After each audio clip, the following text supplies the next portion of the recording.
Merci. Alors bonjour, je crois qu'on est en direct à la fois sur la 25e heure et sur le Facebook Live. Donc bienvenue à cette édition un peu particulière des Cinglés du cinéma, mais qu'on a tenu vraiment à tenir, notamment dans une salle de cinéma, un lieu jugé pour l'instant non essentiel. Mais on trouvait ça important de se retrouver pour fêter le cinématographe. Aujourd'hui, après nous être interrogés sur les collections de cinéma, l'avenir des collections de cinéma et en même temps l'avenir de la manifestation Les Cinglés du cinéma, aujourd'hui, on va se recentrer sur le DVD, l'objet fétichiste, témoin donc d'une mémoire passée et future, en compagnie de deux invités que je suis très honoré de recevoir aujourd'hui. Tout d'abord, Niels Boisis, bonjour. Bonjour. Tu es cofondateur du label Tiger Sushi Records, qui est un label de musique électronique, mais tu es aussi surtout là aujourd'hui parce que tu as fondé Potemkin. Potemkin, qui était d'abord donc une boutique dans le 10e arrondissement de Paris en 2006. Et tu as commencé l'édition DVD l'année suivante, en 2007, avec, si je ne m'abuse, ce film-là, Requiem pour un massacre. Oui, oui. Et donc tu édites toujours des films, tu es également distributeur de films dans les salles de cinéma et également producteur avec toujours Potemkin. Est-ce que Tout est bon. Tout est bon. Et non, puis pour prendre, tu disais, ça commençait par la boutique, mais effectivement, c'était les 15 ans, il y a 3 semaines maintenant. Donc ça a ouvert début janvier, le 7 janvier exactement, 2006. Voilà. On y reviendra sur l'histoire de Potemkin, évidemment. Nous sommes également en compagnie de Maxime Lachaud. Bonjour Maxime. Bonjour Guillaume. Alors tu es à la fois cinéaste, on va d'ailleurs présenter ce soir le film que tu as co-réalisé avec Steve Balestreri, Texas Trip Carnival of Ghosts, qu'on présente à 20h. Tu es historien du cinéma. Tu es également programmateur de festivals. On a notamment la chance de programmer ensemble le Fifi Gros, le festival du film Grolandais de Toulouse. Et tu es aussi auteur, et notamment de cette anthologie formidable. Et c'est pourquoi aussi on est là aujourd'hui. Donc Potemkin et le cinéma halluciné, une aventure du DVD en France qui vient de paraître aux éditions Rouge Profond. Je dis juste. Tu veux rajouter quelque chose ? Bah non, tout est bon. Merci de nous recevoir. C'est super, je suis content d'être là. Eh ben merci, moi aussi je suis ravi. Donc tu vas, à travers ton bouquin, bien sûr, tu vas revenir sur l'histoire de Potemkin, mais vous allez aussi poser tous les deux les jalons d'une certaine cinéphilie qui va aussi, je pense, infuser nos discussions pendant cette heure et demie durant laquelle on va être ensemble. Je rappelle juste le principe, alors pour celles et ceux qui sont en direct sur les différents lives, vous pouvez interagir avec nous, poser des questions, dire ce que vous pensez. On essaiera de vous faire entrer au fur et à mesure de la discussion dans les échanges. Et donc si nous en sommes là aujourd'hui, c'est notamment parce que les lecteurs de DVD sont arrivés en France en 1998. Et moi, je voulais revenir un petit peu sur mon histoire peut-être personnelle avec le DVD, puisque c'est quelque chose que tu fais, Maxime, dans le livre, c'est que tu arrives à marier à la fois l'histoire du cinéma et l'histoire personnelle, l'histoire intime que chacun entretient avec cet objet. Donc moi, mes premiers souvenirs de DVD, c'était au milieu des années 2000. J'étais lycéen à Brive-la-Gaillarde, en Corrèze. Alors je fréquentais déjà les salles de cinéma, notamment le cinéma art et essai historique de Brive-la-Gaillarde, qui est le cinéma Lorex, qui était dirigé à l'époque par Bernard Duroux. Parce que c'est toujours aussi important, les directeurs de salle, quand on est passionné de cinéma, c'est eux qui nous ouvrent à une certaine filmographie. C'est là où j'ai découvert Géry, de Gus Van Sant, Claude Miller aussi en personne, qui est venu présenter son étonnant Chambre des magiciennes. Et c'est durant ces années-là que j'ai loué mes premiers DVD. Moi, c'était dans la médiathèque de Brive-la-Gaillarde. Je rentrais tous les week-ends, donc j'étais interne au lycée. Je rentrais tous les week-ends dans le Lot, dans la campagne où le cinéma était à plusieurs dizaines de kilomètres. Et c'est là où j'ai à la fois découvert le cinéma de papa, mais aussi des œuvres et des cinéastes très marquants, moi, qui m'ont accompagné et qui m'accompagnent toujours. Je pense à Murnau, par exemple Nosferatu. Ça devait être à l'époque, d'ailleurs, je pense, une édition de Films sans frontières d'un certain Galeshka Moraviov que je ne connaissais pas encore, qui était donc distributeur et musicien, puisqu'il avait aussi composé la musique du film, mais aussi des cinéastes aussi importants que Kubrick, David Lynch ou Terry Gilliam.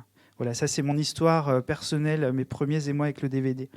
Et donc avant de vous laisser la parole et de revenir plus précisément, vous, sur votre rapport à cet objet, je voulais citer quelque chose de ton ouvrage, Maxime, pour vous laisser la parole.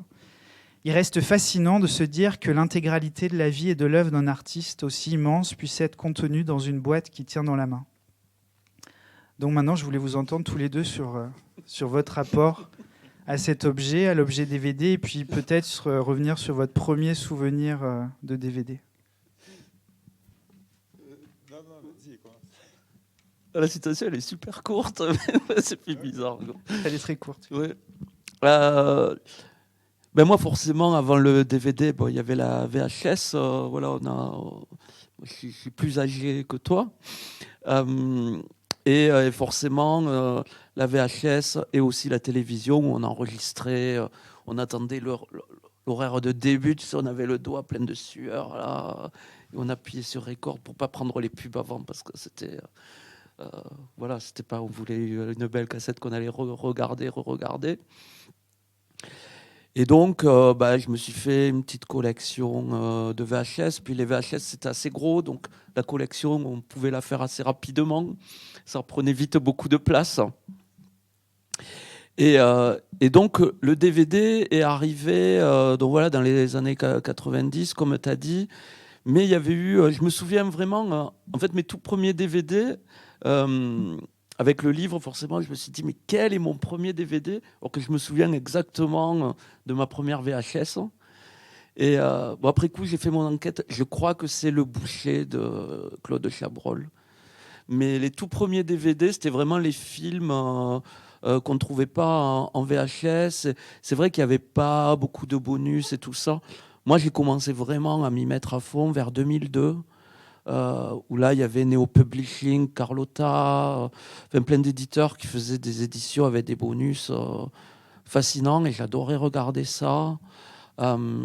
Et c'est vrai que c'est là que je suis passé petit à petit de la VHS au DVD, même si j'ai gardé toutes mes VHS que j'adore et avec lesquelles je continue à travailler, parce qu'il y en a beaucoup qui n'ont pas passé l'étape du DVD. Et voilà, au fur et à mesure, je trouve que les éditions ont été de plus en plus fascinantes. Et il y avait aussi cet aspect, c'était que le DVD assez vite, c'était un format, on pensait que ça allait être encore remplacé par un autre. Il y avait eu le CD-ROM, tout ça, et puis on en avait presque ras-le-bol. Les médiathèques, au milieu des années 2000, se débarrassaient des VHS pour mettre les DVD. Et on se disait, qu'est-ce que ça sera après? Et il y avait ce rapport presque à un format transitoire, éphémère. Et du moment presque où cet âge d'or, tu vois, dans les années 2000 est passé, je trouve que là, il y a eu des éditions encore plus géniales, hein, alors que le DVD était soi-disant sur une pente descendante. Mais je pense qu'on y reviendra sur ce côté éphémère des différents supports dans le cinéma. Niels, peut-être ta première, ce souvenir de DVD Mais moi, un peu comme tu disais, Guillaume, et comme vous, on n'en a pas grandi à Paris, je crois, tous, et pas forcément dans une ville où il y avait beaucoup de propositions de cinéma, de salles de cinéma tout simplement.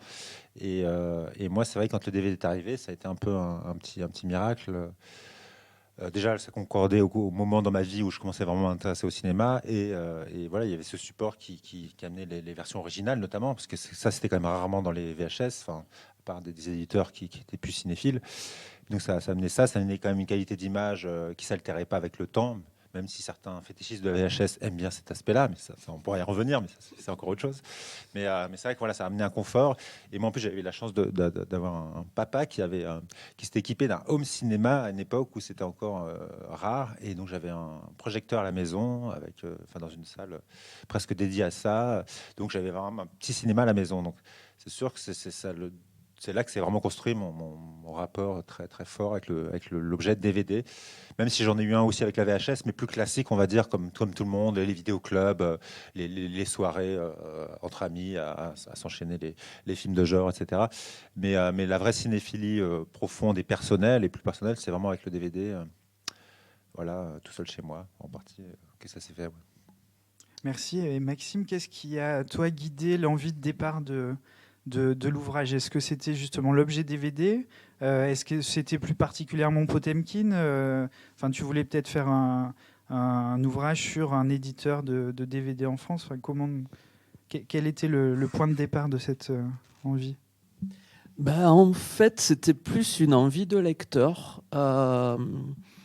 Mais au départ, moi, je n'étais pas censé écrire ce bouquin-là. J'espérais qu'un bouquin comme ça existait. Parce que voilà, moi, j'étais là, je vis avec mes étagères, mes livres qui vont s'effondrer sur moi, et tous ces DVD, ces cassettes, ces disques, tout autour. Et juste, bah, moi, c'est vrai que chacun de mes objets, chacun de ces DVD, entre autres, bah, il raconte des moments de ma vie. À chaque fois que j'en prends un, ça me rappelle le moment où je me le suis procuré, où on me l'a offert, tout ça. Et donc, je voulais lire en fait un livre autour de ça, parce qu'en fait, on a ces boîtes, mais on ne sait pas du tout. On fait ces boîtes, on a ces objets, mais on ne sait pas comment ils sont fabriqués. On ne sait pas qui c'est qu'il y a derrière, qui c'est qui les pense. Et ça m'intéressait. Alors, du coup, j'ai contacté Hors Circuit, qui est une librairie vidéo à Paris où je vais souvent. Ils me commandent des livres. Et j'ai commandé les livres qui existaient sur la vidéo. Et en fait, c'était quasiment que des livres d'images. Avec des jaquettes, tout ça. Et autant, il y a eu dans les années 2010, il y a eu pas mal de documentaires vraiment bien sur la VHS, mais qui étaient donc des livres ou des documentaires liés à une nostalgie. Mais en fait, moi, quand je suis avec mes DVD ou que j'en achète encore aujourd'hui, je ne le vois pas du tout comme un objet nostalgique. Pour moi, c'est vraiment faire vivre une mémoire au présent. Et du coup, voilà, bon, j'avais un peu cette frustration qu'un livre comme ça n'existe pas. Et là, on était dans les années 2016. Et il y a eu plein d'éléments qui sont arrivés en même temps. Mais donc, comme tu l'as dit, on est programmateur au Festival du film grolandais à Toulouse. Et ben, lors des 5 ans du festival, il se trouvait que c'était également les 10 ans de Potemkin et aussi d'Artus Film. Voilà, 2 éditeurs que j'adorais, que j'adore toujours. Et du coup, on les avait invités pour des cartes blanches. Et puis, donc, il y a eu la rencontre avec Niels, on a discuté, tout ça. Et aussi, il y avait Kevin d'Artus. Et je me disais, mais ces éditeurs, ils ont tellement de choses passionnantes à nous dire, à nous apprendre, et ne serait-ce qu'une passion à transmettre que je trouvais, j'avais envie de collecter ces paroles, parce qu'au bout du compte, c'est pas forcément des gens qu'on entend, c'est des gens de l'ombre en fait.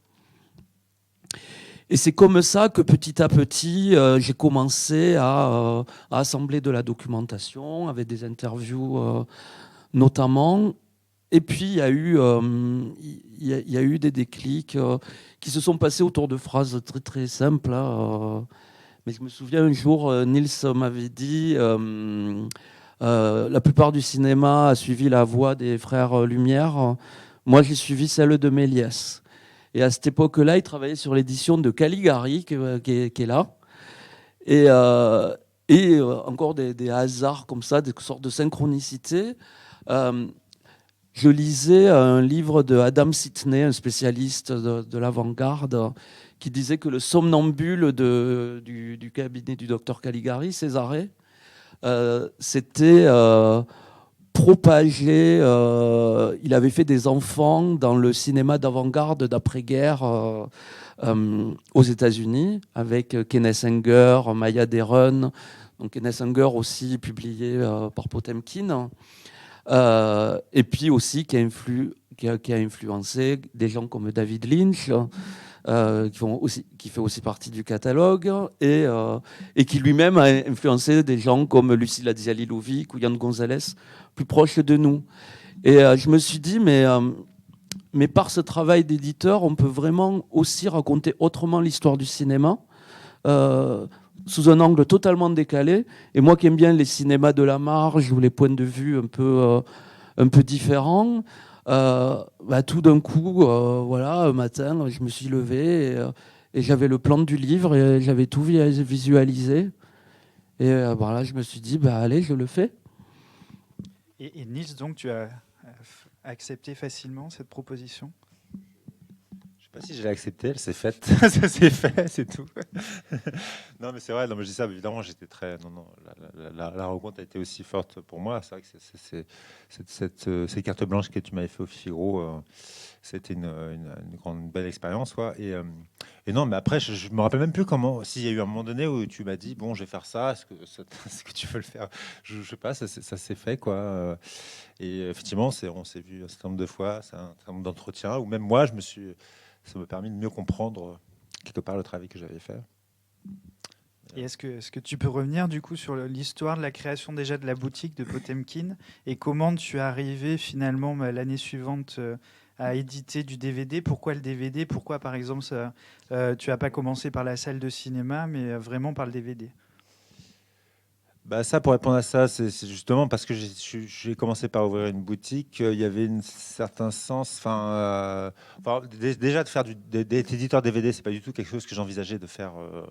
J'y pensais même pas.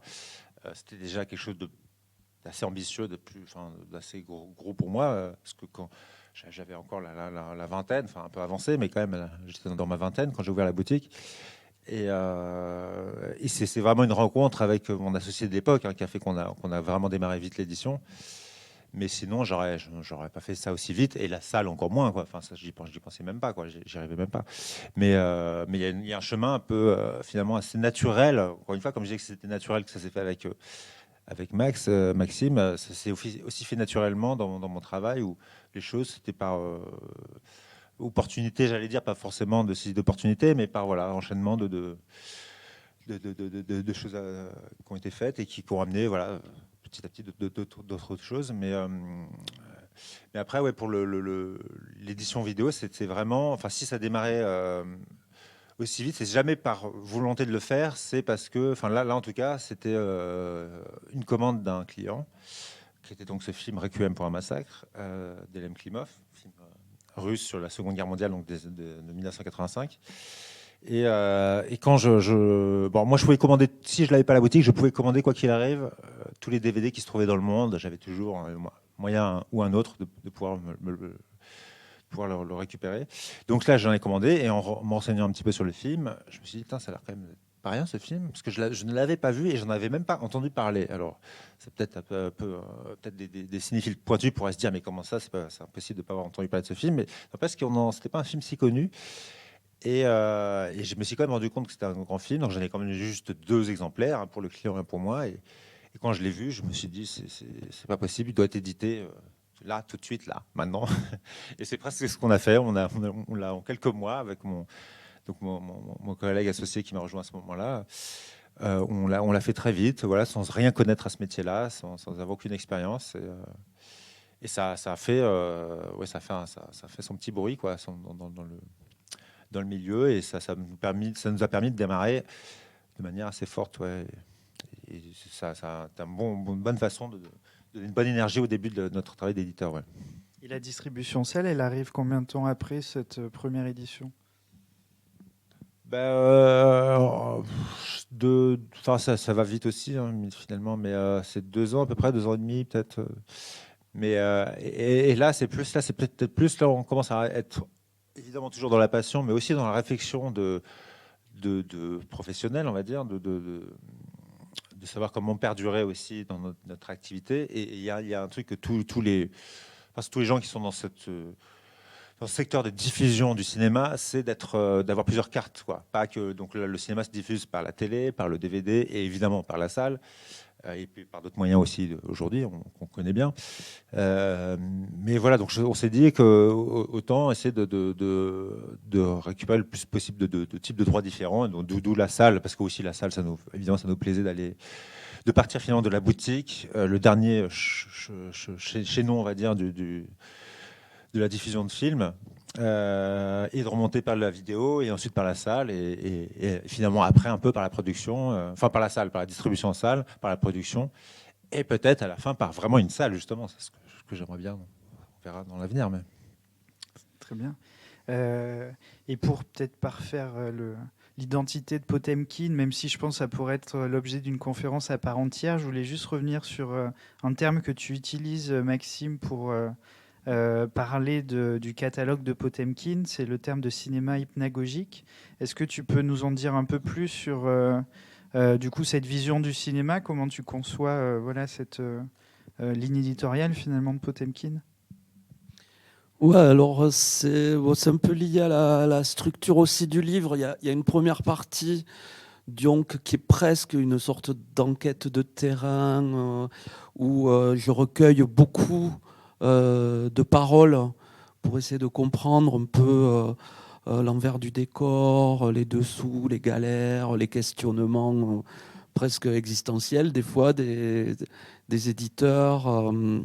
Donc il y a cette première partie que d'ailleurs pas mal de lecteurs ont trouvé à la fois drôle et mélancolique parce qu'il y a aussi cet aspect assez romantique en fait d'un support qu'on dit à l'agonie depuis longtemps, mais qui est toujours là. Et peut-être, je crois que c'est Philippe Rouillet qui est un des interviewés qui en parle et il dit c'est un peu comme l'amour. Au début, on est à fond, on espère que ça durera toute la vie, mais au bout du compte, peut-être nos DVD continueront de vivre, ils dureront plus longtemps que nous. Mais donc voilà, il y a cette première partie. Ensuite, il y a la seconde partie où vraiment je rentre dans le catalogue. Et là, je laisse place, vu que pour moi, il y a toute une tradition onirique du cinéma qui est développée. Et c'est là que je rentre dans ces idées de... J'ai presque découpé en trois parties, en trois sous-catégories. Les films trip d'un côté, dont les films où on a vraiment l'impression d'avoir pris du LSD, comme ça on rentre dans des mondes. Il y a les films de trance qui sont là, qui sont plus Fireworks de Kenneth Anger, c'est un bon exemple, qui sont plus les films entiers sont comme des rêves et le protagoniste va être passif face à des visions oniriques. Et ensuite, il y a le cinéma hypnagogique qui est vraiment de l'entre-deux, entre la veille et le sommeil. Un bon exemple, c'est Cœur de verre de Werner Herzog, où il avait hypnotisé tout le casting. Et on a l'impression tout du long que les personnages ont accès à une réalité au-delà du monde, en fait. C'est vraiment un cinéma du seuil. Et donc, en me plongeant aussi dans tous les écrits des cinéastes du catalogue, hein, ça va de Tarkovsky, le Fellini de Satyricon, Dreyer, Lynch, quasiment tous. On se rapporte, déjà le cinéma c'est un art du rêve, ça fonctionne comme les rêves. Nicolas Rugg, dont le film passera, c'est un très très bon exemple, qui lui, par le biais du montage et des ellipses, va avoir des structures quasiment oniriques. Hein. On va passer d'un lieu à l'autre, passé, présent, futur, tout ça va se mélanger pour créer une sorte de cinéma hallucinatoire. Et c'est assez fascinant de voir des cinéastes avec des œuvres aussi différentes, disparates, qui se retrouvaient sur ces idées-là. Et c'est comme ça que cette idée d'un cinéma hypnagogique, d'un cinéma qui cherche à montrer l'invisible, qui cherche à mettre des images sur des choses qu'on a du mal aussi à mettre en mots, et qui utilise toute la forme cinématographique pour les exprimer. voilà, tout ça, c'est quelque chose que j'ai voulu explorer donc dans la seconde grosse partie du livre. Et dans la troisième, là, pour moi, c'était important que ce soit la parole d'autres personnes, que le rêve continue, mais pas dans mon point de vue, moi, d'auteur, mais dans le discours d'autres personnes que ça a touché. Et là, pour moi, c'est vraiment la vie, cette troisième partie, parce que c'est plein de petites anecdotes qui racontent des tas de personnes différentes. Voilà, il y a une vingtaine de personnalités qui se sont prêtées au jeu, dont Nils. Dont Nils, Bertrand Mandico, Yann Gonzalez, Philippe Rouillet. Voilà, Lucilla Dialilovic. Et puis aussi, donc là, on est dans des cinéastes, mais aussi des personnes un peu plus de l'ombre. Par exemple, Natacha Missoff ou Noémie Moreau, qui ont travaillé sur beaucoup d'éditions DVD. Oui, parce que tu n'es pas tout seul, Nils, tu es accompagné par une sacrée équipe. Oui, quand même. J'ai eu du mal à faire tout ça. Oui, non, c'était important que ce soit Noémie, effectivement, qui a été là pendant des années, maintenant qui a été remplacée par Natacha Missoff, qui est là depuis maintenant plus de 3 ans, et qui sont vraiment les ouvrières, si je peux dire ça comme ça, enfin, de l'édition, et que je supervise, mais qui, voilà, évidemment, je n'aurais pas pu faire ça tout seul. Ouais. Et donc pour revenir sur le DVD, moi je me questionne si finalement l'objet DVD serait pas ce qui se rapprocherait le plus de l'expérience au cinéma, avec l'idée de rendez-vous qu'on a avec un objet, que ça pourrait être un ticket de cinéma finalement. Et je vais revenir donc sur une citation Niels un peu plus longue que la précédente, mais je trouve assez parlante sur quel rapport on peut entretenir chacun avec le DVD. Quand on a un fichier sur un ordinateur et qu'on regarde un film en streaming, il n'y a pas d'objet qui le contextualise, pas l'effort d'aller au cinéma. Un ticket acheté, quelqu'un qui t'accompagne, des tas de choses qui créent de l'histoire. Le DVD, c'est un peu la même chose. On va l'acheter quelque part ou par correspondance, il va devenir cet objet esthétique qu'on range sur une étagère, qu'on croise quand on se balade chez soi et qui matérialise ce qui pourrait rester abstrait.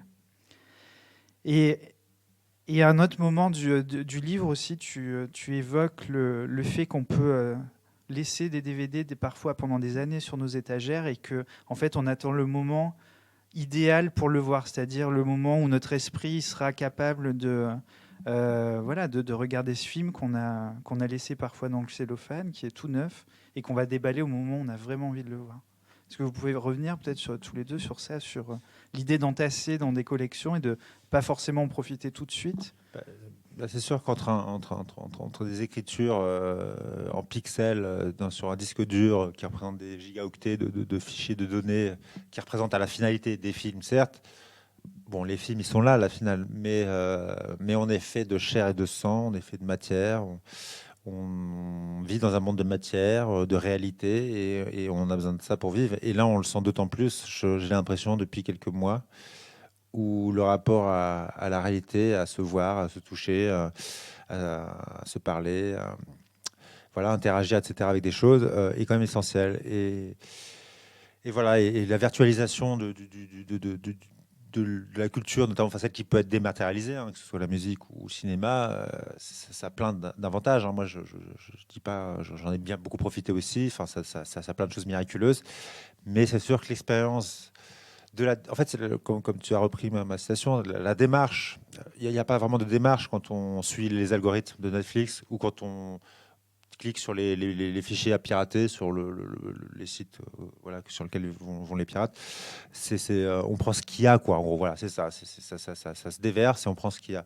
Et quand bon, même si on peut en acheter sur Internet aussi, mais il y a quand même, on essaie de chercher ce qui nous plaît aussi, mais vraiment la dimension d'aller en magasin, aller acheter un DVD, surtout si c'est dans une boutique indépendante où il y a aussi des personnes qui sont là, qui sont aussi passionnées que vous et qui vous pourrez en parler, amène déjà cette expérience-là de la démarche d'y aller et d'interagir.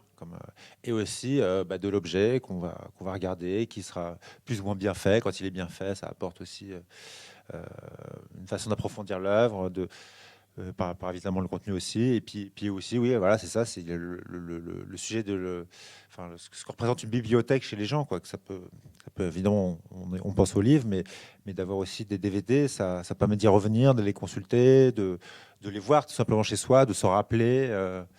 Du coup d'en reparler et de vivre avec tout simplement, quoi, et pas que ce soit totalement fantomatique comme ce qu'est la numérisation, la dématérialisation. Oui, puis pour revenir sur aussi ce que tu disais, le fait de garder les films, moi c'est dingue, j'en ai encore qui sont sous cellophane chez moi, mais je suis tellement heureux d'avoir ces œuvres d'art là à disposition au moment où j'aurais envie de les voir. Pour moi, c'est quelque chose de vraiment essentiel, ou de les revoir aussi, parce que je crois qu'on évoquait, c'était la 3e saison de Twin Peaks, par exemple, qu'on a beaucoup aimé. On l'a vu, voilà, parce qu'on ne pouvait pas attendre, donc c'était en téléchargé, tout ça. Et puis après, ben, quand c'est sorti, donc là, je l'ai acheté en Blu-ray. Mais en fait, je ne l'ai toujours pas entamé parce que c'était tellement déjà puissant comme ça. Je me suis dit, bon, je vais attendre le bon moment, mais il va arriver ce moment. Hein, et il arrive toujours ce moment-là. Et d'ailleurs, Max, en parlant de cette série-là, souviens-toi justement, on avait besoin, tellement c'était fort et tellement cette force-là était détachée d'une réalité tangible. Enfin, c'était tellement abstrait voilà, on n'avait pas d'autre choix que la pirater à l'époque où c'était diffusé sur la chaîne américaine. Mais qu'est-ce qu'on a fait? C'est qu'on a regardé les 2 derniers épisodes ensemble pour retrouver ce lien-là où voilà, on se l'est projeté, on était avec un autre ami, mais on avait besoin de ce lien-là humain et de vivre une expérience, de se donner un rendez-vous, voilà, d'avoir presque une contrainte même de dire là on regarde ça et on fait pas autre chose. C'est proche du rituel presque, hein, comme le rituel, ben, d'aller en salle. Oui, c'est. Oui, on sacralise ce moment un petit peu. Oui. Carrément.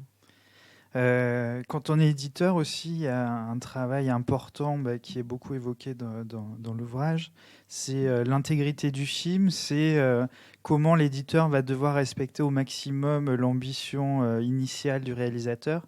Et moi, j'aimerais beaucoup t'entendre parler de ce travail de restauration et peut-être plus particulièrement sur des films un peu particuliers que sont Aksan, par exemple, ou Soykuba. Je crois qu'il y a quelques anecdotes assez étonnantes de ce travail de restauration. Sur Caligari, elle est là où elle est étonnante, c'est que je pense que jamais, même à l'époque, on n'a pas pu voir le film avec une telle qualité, quoi. Moi, de ce que j'ai vu, j'ai pas vu toutes les restaurations qui ont été faites dans le monde, mais j'en ai vu quelques-unes et je pense que c'est la plus impressionnante. Parce que bon, évidemment, elle respecte. C'est important évidemment de respecter les choix d'origine, même si c'est dur de les connaître parfaitement pour un film comme Le cabinet du docteur Caligari et vu son ancienneté. Mais voilà, c'est vraiment très impressionnant de voir un film de cet âge-là et dans une voilà, avec une telle qualité d'image.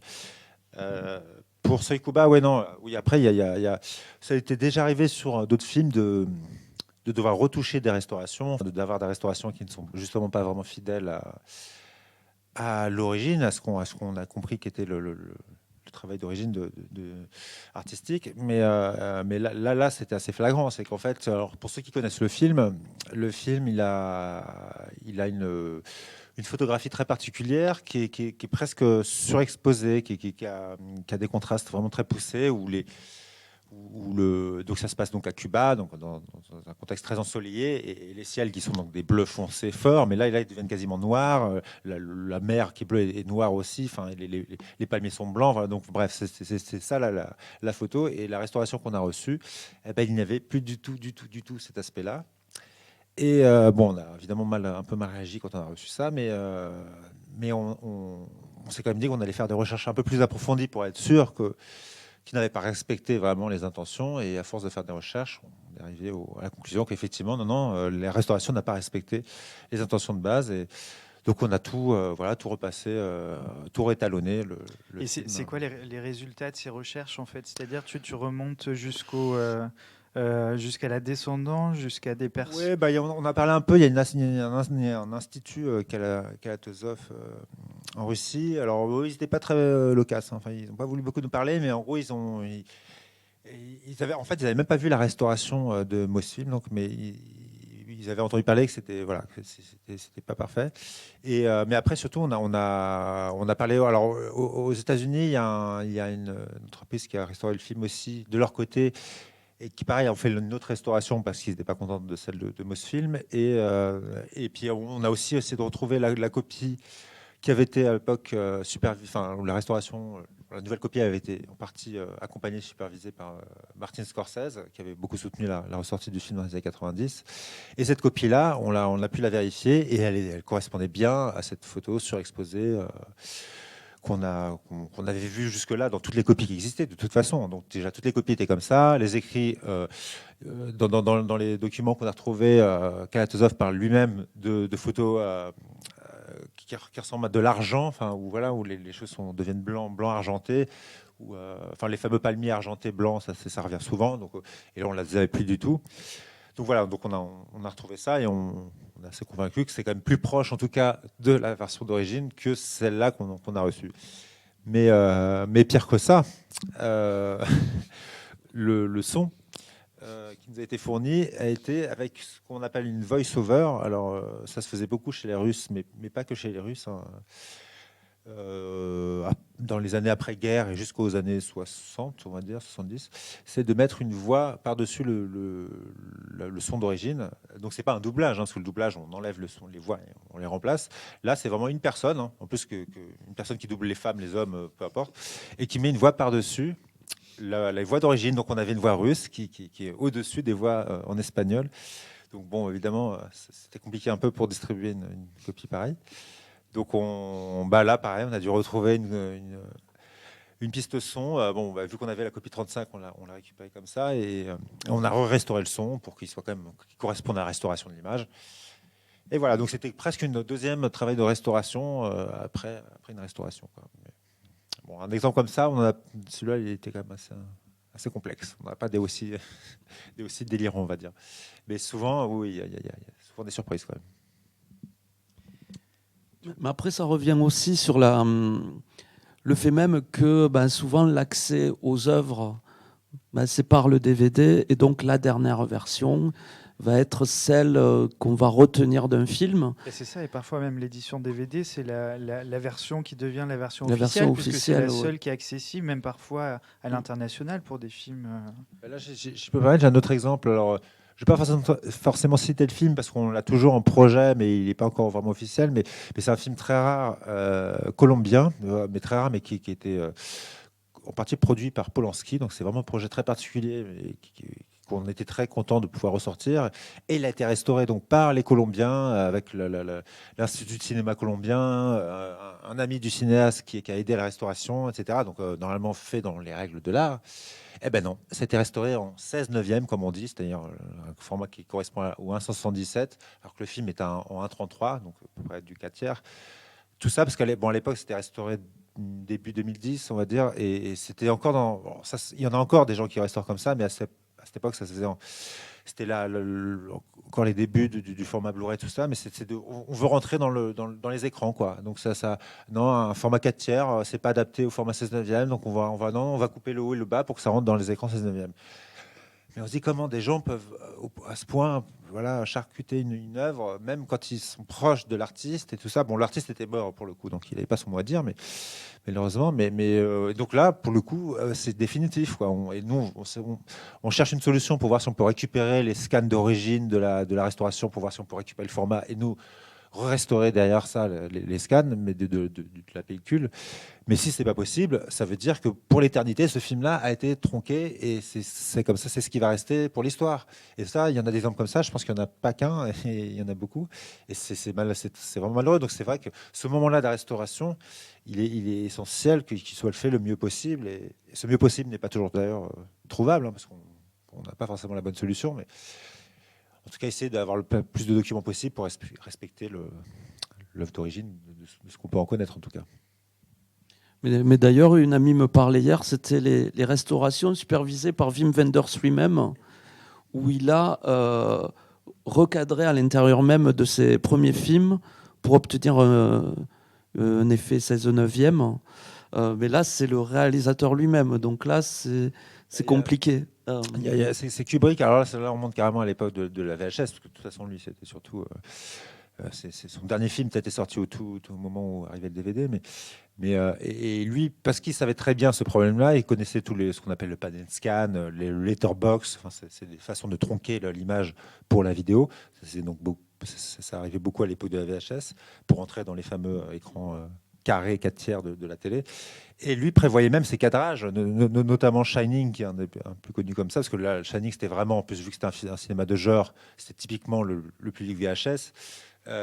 Et c'était vraiment l'émergence de la VHS et des écrans télé dans les années 80. Et donc, il avait prévu son cadrage de son film dans 2 formats différents. Donc, il savait très bien qu'il pouvait se faire aussi en 4 tiers, en 1,33, comme il était, je crois que c'est en 66 ou en 77, le format d'origine. Mais il avait déjà prévu ça à l'origine pour pas que quelqu'un le découpe à sa guise, le film, quand il sera mis en vidéo, quoi. Après, de toute façon, la numérisation d'une copie 35 mm est déjà, en fait, la restauration est toujours une interprétation, alors voilà, plus ou moins fidèle. Après, il y a vraiment des gros, je crois que c'est Philippe Rouillet qui parle du Major Dundee, je crois, où là, ça a été vraiment une catastrophe, enfin, il en parle dans le livre, mais où là, oui, c'est quasiment la restauration du vin du sacrilège. Mais en plus, ça devient la seule manière de se procurer le film. Et il y a aussi Émilie Coqui, qui travaille aux archives de la Cinémathèque française, et qui dit que même eux, ils ont besoin des anciennes versions DVD, etc.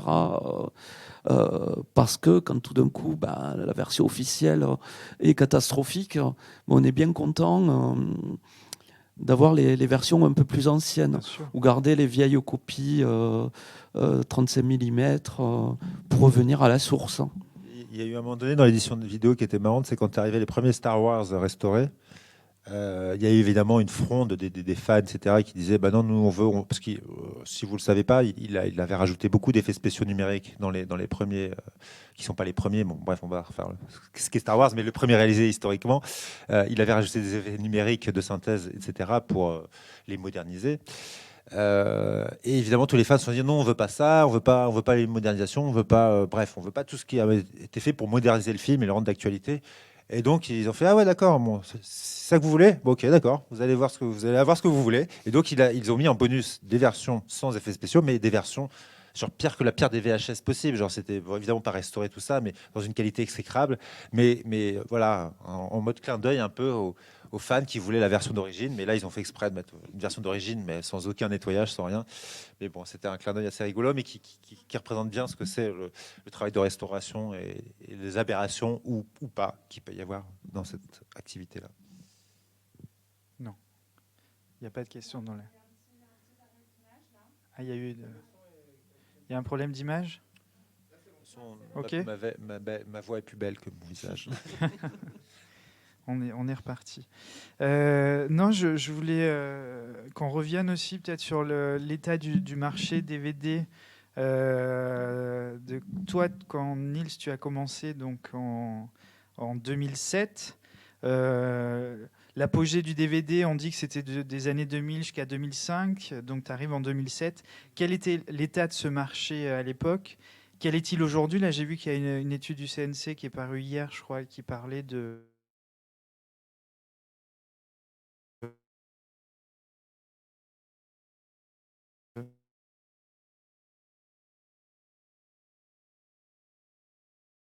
J'ai attendu vraiment que ce soit à toute fin pour commencer. Ça, c'était une bonne idée. Voilà.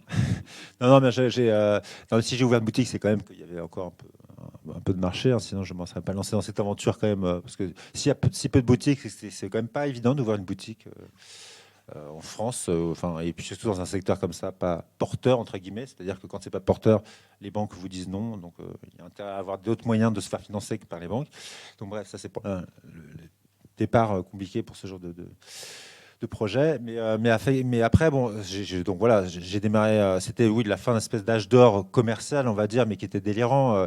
On en parlait un peu avec Maxime il y a 2 jours de ça, c'est qu'il y a une fausse idée comme quoi, enfin une fausse idée. Euh, Comme quoi, il y a eu vraiment un marché des vidéos, et puis d'un coup, arrivé bon, bah, le piratage d'abord, et puis les Netflix, tout ça, et qui du coup, maintenant, ça c'est réduit à une niche. Mais en fait, ça a toujours été un peu une niche, la vidéo, de tout temps. La VHS, c'était bon, a un peu explosé à une époque, mais restait quand même une niche. Déjà, ça coûtait très cher, mais de rien, la VHS, c'était un support bien plus coûteux que justement pendant l'âge d'or du DVD dont on va parler. Et finalement, cet hasard-là, justement, il correspond à une dévaluation de ce que c'est la vidéo par une production en masse et gigantesque. Enfin, on parlait de millions d'exemplaires, quoi. Je ne sais pas s'il y a beaucoup de VHS d'un film en VHS qui s'est écoulé à 1 million d'exemplaires. Sur le DVD, ça arrivait très régulièrement, mais vraiment très régulièrement.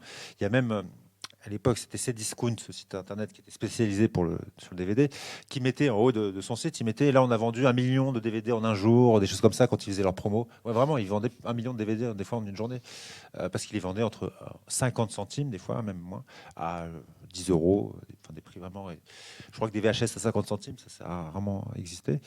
Mais donc voilà, donc on parle vraiment d'un espèce de délire où l'industrie s'est agrippée là-dessus, s'est dit on en fait un produit de consommation de masse, mais vraiment de masse. Et c'est vrai que tout le monde il y avait des têtes de gondole au supermarché avec des DVD, etc. Ça, il n'y a jamais vraiment eu ça avec la VHS. Donc c'est vraiment une époque voilà, particulière. Moi, c'est vrai que j'arrive après ça. Et donc finalement, j'arrive au moment où le marché se remet se réguler, plus cinéphilique, plus de niche. Et pour revenir aux chiffres que tu viens de dire, de ces chiffres-là, on le connaît malheureusement tous les ans. En général, le chiffre, c'est 15, entre 15 et 20%. C'est plutôt 15. Là, il est quand même plus dur que les autres années. Mais ce chiffre-là, il faut le mettre. Faut penser que c'est le marché global. Et c'est donc notamment sur le cinéma contemporain qui se vend quasiment plus, pas, voire très peu en DVD. Ça passe de la salle à la VOD, voire malheureusement beaucoup au piratage aussi.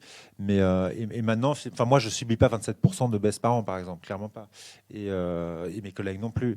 Et en fait, il a basculé finalement dans un marché qu'on peut appeler de niche, mais sur des produits plus de qualité.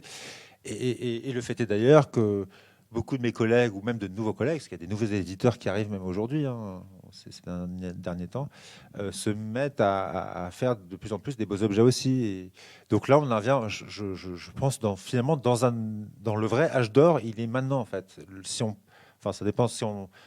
Dans le mot or, il y a une idée de valeur. Donc là, on parle de valeur qualitative oui. plus que quantitative et d'argent, mais c'est sûr. Mais c'est sûr que là, il n'y a jamais eu une meilleure... Entre les restaurations, toute l'industrie de la restauration qui s'est créée depuis 10-15 ans, et l'effort des éditeurs et cette niche cinéphilique qui est vraiment maintenant identifiée, le fait est qu'on a les meilleures éditions qu'on n'a jamais eues en ce moment. Oui.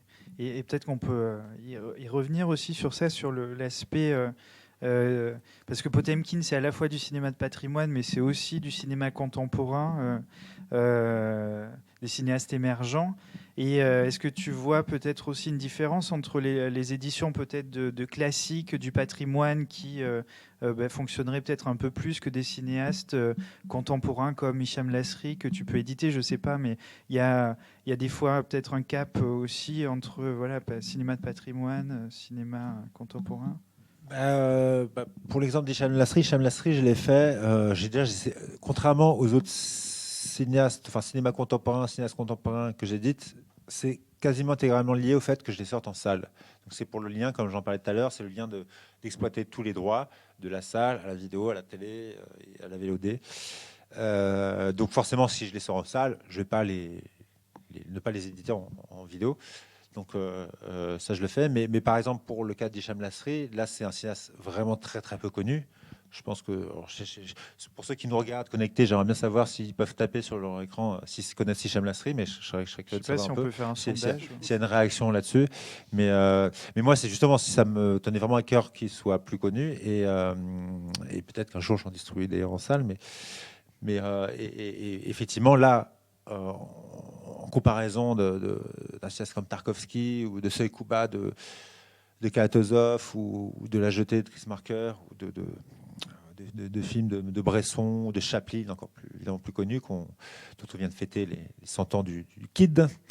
C'est sûr que c'est pas du tout la même exposition, quoi. Enfin, voilà, les gens connaissent moins ces films-là, donc c'est pas le même travail déjà d'édition, mais c'est aussi pas le même potentiel commercial. Enfin, non, ça, c'est assez différent. Oui, mais c'est vrai que par rapport à ça, oui, parce que je me souvenais mon édition des Chiens de paille de Peckinpah.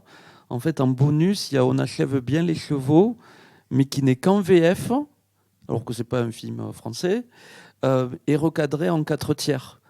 Et c'était ça le bonus de ça, c'était le genre d'édition qu'on pouvait avoir dans les années 2000. Il y avait, moi j'ai plein de DVD, je les aime bien, ils me font rire, les programmes doubles. Et où vous associez des films parfois, mais qui n'ont rien à voir. Et pas forcément. Il y en a un qui est dans une copie à peu près correcte et l'autre, la copie est souvent pas terrible. Et puis après, et puis maintenant, on a. En citant des nouveaux, il y a Extra Lucid Film qui sortent des films récents comme Golden Glove, Wetlands, des films récents qui n'ont pas eu trop de succès en salle et qui du coup ils font des belles éditions pour qu'ils aient une vraie vie aujourd'hui.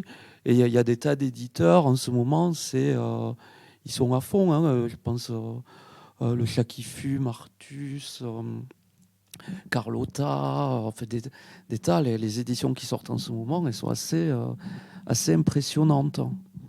On va y revenir largement, mais je voulais peut-être vous entendre sur le côté éphémère dont tu parlais, Maxime, au début, puisque on estime la durée de vie d'un DVD alors à 20 ans. Hein, et tu parlais de ce côté, un support en chasse un autre, c'est voilà, la VHS qui disparaît. Il y a même des lieux de stockage, des lieux de mémoire, des cinémathèques qui se sont débarrassés totalement de ces supports-là.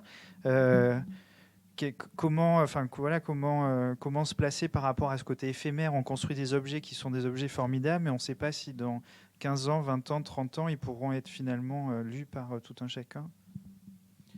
Ça, c'est des vraies questions qu'ont beaucoup de personnes que j'ai interviewées pour le livre, parce que évidemment l'idée c'est de garder une mémoire le plus longtemps possible.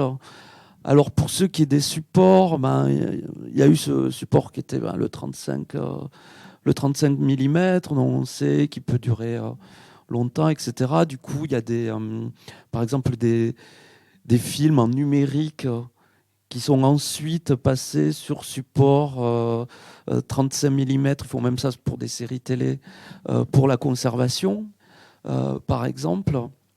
Oui, parce que si je me permets, quand tu disais les 20 ans du DVD, déjà, ça c'est un chiffre. Alors, au début, on disait ça peut être lu 1 million de fois. Bon, ça ne veut rien dire. Qui va lire un DVD 1 million de fois? Ça peut durer 20 ans. Bon, qui va attendre 20 ans pour vérifier si son DVD dure 20 ans vraiment? Voilà, moi, j'ai des DVD, je pense qu'à cet âge-là, il marche quand même. Donc tout ça, c'est un peu du bidon, mais c'est pas du bidon dans le sens où c'est vrai que tous supports sont périssables, ont 10, 15, 20 ans d'espérance de vie. En tout cas, tous ceux qui sont numériques. Et effectivement, le seul support qui peut durer jusqu'à 100 ans, voire beaucoup plus s'il est bien conservé, c'est la pellicule. Il y en a qu'un. Et donc là, ils cherchent des solutions, notamment des trucs d'hologramme, des choses comme ça. Enfin, ils cherchent plein de moyens de trouver de nouvelles solutions. Mais comme tu viens de le dire, Maxime, les séries de Netflix, enfin tout Netflix archive tout ce qu'ils produisent en 35 mm. Donc voilà, parce que c'est pas le cas de tout le monde, hein, par contre. Parce pas il y a le dépôt légal auprès normalement du CNC qui, à une époque, quand tous les films sortaient en 35 mm, il y avait forcément une copie qui était stockée. Aujourd'hui, il y a très peu de distributeurs, de producteurs qui font cette démarche-là, parce que c'est un coût énorme de plusieurs... Oui, ils le font quand ils ont vraiment besoin, quand ils ont les moyens de le faire, comme justement les gros studios, etc. Mais effectivement, moi, dans les films que j'ai sortis en salle, je ne crois pas qu'il y ait... Enfin, en tout cas, que ceux qui ont été tournés en numérique et diffusés en numérique, je ne pense pas qu'il y ait d'archives en pellicule. Mais ça, c'est une vraie question essentielle et Dieu sait importante. Mais après, ça rejoint aussi la question de l'accessibilité.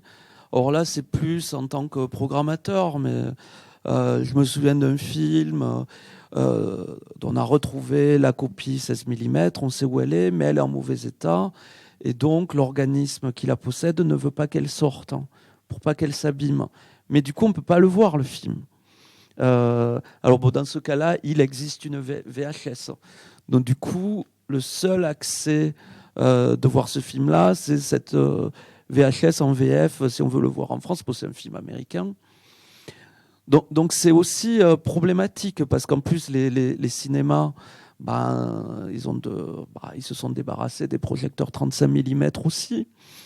Donc si on conserve en 35 mm, mais qu'en plus, bientôt, il n'y aura plus de projectionniste qui saura les projeter, c'est problématique, parce que je pense derrière tous ces objets, il y a quand même la passion et le désir de rendre des œuvres d'art accessibles. Et je pense que c'est ça qui doit rester primordial. Parce que si c'est conservé pour personne, ça ne sert à rien, en fait.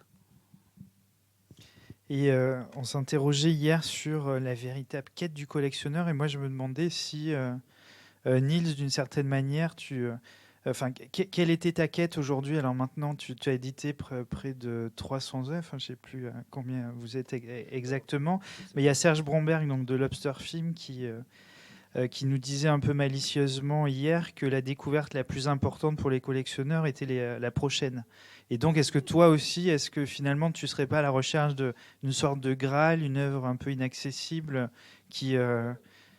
Si, toujours. Bon, après, je pense pas avoir vraiment une philosophie, un âme de collectionneur typique comme sont peut-être beaucoup les cinglés du cinéma là, qui viennent ici. Mais par contre, oui, évidemment, justement, c'est plus que d'engranger une collection, c'est de trouver quelque chose de nouveau, ouais, tout ça, de dégoter une nouvelle. Soit quelque chose de rare, soit quelque chose de pas moins rare, mais qui n'a jamais été montré voilà, dans des bonnes conditions. Mais oui, et puis à chaque fois qu'on se dit qu'il n'y a pas, bon, peut-être que c'est, voilà, on commence à avoir fait le tour de certaines choses, bon, on avait à la fin de quelque chose, mais il y a toujours voilà, un projet qui devient encore plus désirable ou encore plus fou que celui d'avant et qui fait qu'on relance toute la machine, quoi. Voilà. Et on va peut-être pouvoir passer sur peut-être les objets, les DVD en eux-mêmes. Je voulais aussi te demander comment s'est passé ce partenariat avec Agnès B, donc styliste de renommée internationale, qui est souvent associé à Potemkin. Comment vous êtes rencontrés? Comment ça se passe, ce partenariat justement entre Agnès B et Potemkin? Déjà, c'est un truc de voisinage, j'ai envie de dire. Enfin, ouais. Elle est juste à côté, donc on se croisait des fois de temps en temps. Enfin, voilà, ses bureaux sont vraiment à côté de la boutique Potemkin. Et elle avait déjà fait une association, une collaboration sur de la vidéo. Je crois que c'était pas très bien passé sur la fin, mais en tout cas, c'est quelque chose qu'elle voulait continuer à faire. Et même si c'était pas, elle recherchait pas ça. Là, le fait de cette rencontre, c'est la rencontre en fait qui a fait le projet, quoi. Moi, je voulais pas ça en soi, elle ne voulait pas non plus, mais on l'a voulu tous les deux en se rencontrant. Et après, ouais, c'était aussi une époque où, parce que là, on en fait un petit peu moins en ce moment, mais on était vraiment en connexion sur le type de film qu'on faisait, qui lui plaisait beaucoup, et voilà, parce qu'elle a vraiment ses choix, un goût très très très déterminé. Mais après, c'est vraiment, voilà, c'est au film par film, suivant s'il y avait le coup de cœur ou pas, on travaillait ensemble ou pas, quoi. Mais ça s'est fait comme ça. Ouais. Et donc, est-ce qu'on peut parler de ces objets? Donc, comment on conçoit des objets qu'on a envie de collectionner? Ça passe alors forcément par le graphisme, ça passe par le packaging, et ça passe bien sûr après par tout le contenu en plus du film qu'on peut créer pour ces éditions-là. Donc, je sais pas, on a quelques exemples ici d'éditions. Donc, si Maxime ou Niels voulaient revenir peut-être plus spécifiquement sur certaines éditions. Non, mais pas toutes, alors. Ben oui. Non, mais là, j'en ai amené quelques-unes. Il y en a surtout des récentes, parce que, bon, tant qu'à faire, parlons d'actualité. Mais on peut peut-être commencer par celle qui est moins récente, qui est justement, on parlait tout à l'heure parce qu'elle est un peu exceptionnelle à plein de niveaux et assez représentative du travail.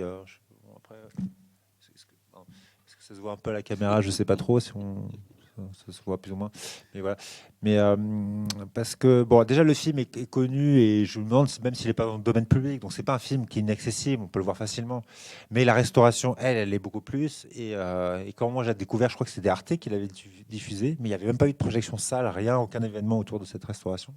Donc quand je l'ai vu, je me suis dit, bah c'est un film qu'il faut absolument qu'il existe dans cette version-là, et aussi en l'accompagnant de beaucoup d'autres choses, dont des autres pistes son, et notamment un documentaire qu'on m'avait proposé, enfin comme Arte m'avait proposé, mais d'éditer en tant que tel, parce que c'est vraiment un long métrage documentaire exceptionnel en soi, qui retrace un peu l'histoire de... Alors, c'est plus ou moins adapté d'un livre qui s'appelle De Caligari à Hitler, qui est donc l'histoire du cinéma à cette époque-là, et notamment ses liens plus ou moins conscients avec la montée du nazisme, mais en gros qui est en train de mettre en image de manière plus ou moins abstraite le nazisme arrivant.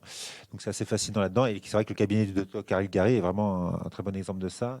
Et voilà, en gros, c'était aussi c'est un film qui en soi a son importance, mais de le raccrocher à voilà, un travail éditorial lui donne vraiment une valeur bien plus importante. Et puis là, pour parler aussi de l'aspect objet, il y avait aussi même si l'affiche d'origine est magnifique, hein, qui est d'ailleurs ici aussi, mais là il y avait vraiment une recherche d'une modernisation un peu du visuel, et voilà, ça c'est avec ça un travail dont je suis assez content, qu'on avait fait aussi avec ma graphiste, de vraiment trouver une nouvelle affiche, jaquette pour ce film mythique. Pour moi, ça c'est vraiment un exemple de bonheur de consommateur de DVD. D'ailleurs, moi, ce film, je le connaissais par cœur. Je l'avais vu en salle plusieurs fois, avec des accompagnements sonores différents et tout. Mais là, avec cette restauration, c'est vrai que j'ai eu l'impression de voir un nouveau film. Et c'était d'autant plus fort que dans les musiques qui sont proposées, il y a une formation qui s'appelle In the Nursery, que j'écoute depuis que je suis adolescent. Et ils avaient sorti cette musique dans les années 90, mais qui était sortie qu'en CD. Et du coup, là, on appuie sur Play et on a cette musique dont on se souvient, plus ce film dont on se souvient, mais on découvre les deux totalement différemment. Et en plus, on va regarder voilà, les bonus, les documentaires en bonus, et on va rentrer dans tout un univers. Et moi, c'est vraiment là où le DVD, voilà, je suis là une après-midi et j'ai décollé. Je suis plus chez moi, en fait. Je suis dans le film, je suis dans le son. Et pour moi, ça, c'est vraiment je pense que ça fait partie d'une de mes éditions préférées de Potemkin, celle-là. Je crois qu'il y a une intervention peut-être en ligne.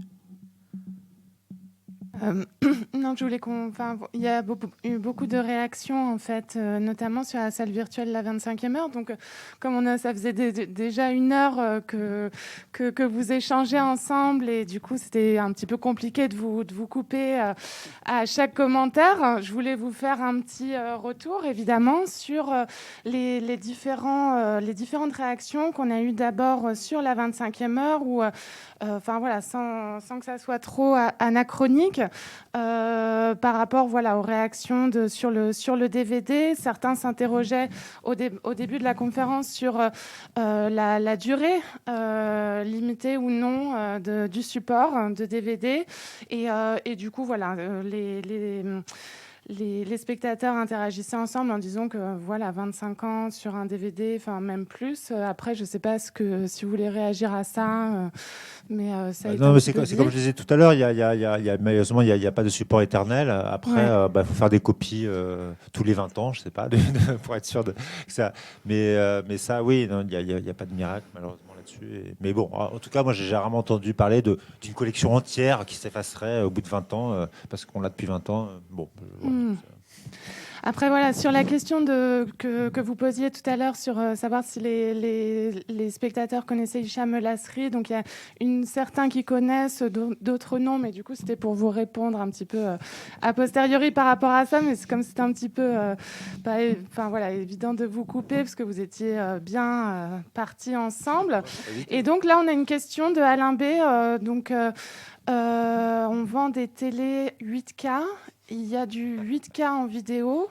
Et donc, c'est une question ouverte, mais qui n'a pas eu de réponse. Alors, je ne sais pas si, Alain, vous souhaitez... C'est sur les éditions 8K, c'est ça Oui. Moi, je peux dire quelque chose là-dessus, parce qu'en plus, justement, je suis confronté à... Parce que sinon, c'est vraiment une question intéressante. Parce que là, je ne sais pas si on allait en parler de la 4K, du coup, le format correspondant à la 4K. Donc, pour la vidéo, parce que donc, la 4K, est-ce que les gens savent c'est quoi la 4K? Bon, si la question est posée, j'imagine que oui. Un petit peu. En gros, depuis que le cinéma est devenu numérique, le format pour qu'on ait une image assez définie pour qu'il soit diffusé en salle, c'est le 2K. Donc ça a commencé par le 2K. En dessous de ça, c'est pas sur un grand écran, c'est pas d'assez bonne qualité.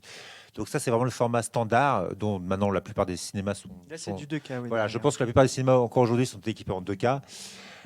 Mais c'est vrai que le support vraiment, il commence à y avoir de plus en plus de projecteurs 4K maintenant qui équipent les salles de cinéma, parce que c'est quand même, voilà, pour la salle en tout cas, c'est quand même on a un vrai gain qualitatif par rapport au 2K. Et le fait est qu'il arrive aussi à la maison, quoi, chez les gens, parce que notamment poussé par l'industrie des télés et du foot, tout ça, qui est diffusé en 4K. Il y a toute une industrie 4K entre les télés, les lecteurs, etc., qui s'est développée. Et donc le support vidéo lié à cette industrie, c'est l'UHD. Et donc voilà, ça reste du Blu-ray, hein, mais c'est du Blu-ray. Il faut quand même des nouveaux lecteurs. C'est pas un lecteur Blu-ray qui peut le lire. Et un nouvel écran aussi, parce qu'il faut pouvoir diffuser la 4K. Mais donc ça, ça existe maintenant depuis quelques temps. Hein, c'est pas tout nouveau, mais nous on n'en avait jamais fait. Et alors je connaissais pas très bien, j'avais pas vu énormément de films, notamment de vieux films là-dessus, donc je pouvais pas vraiment avoir mon avis. Mais là, on a un film, le film qui va être diffusé juste après. Donc ça tombe bien.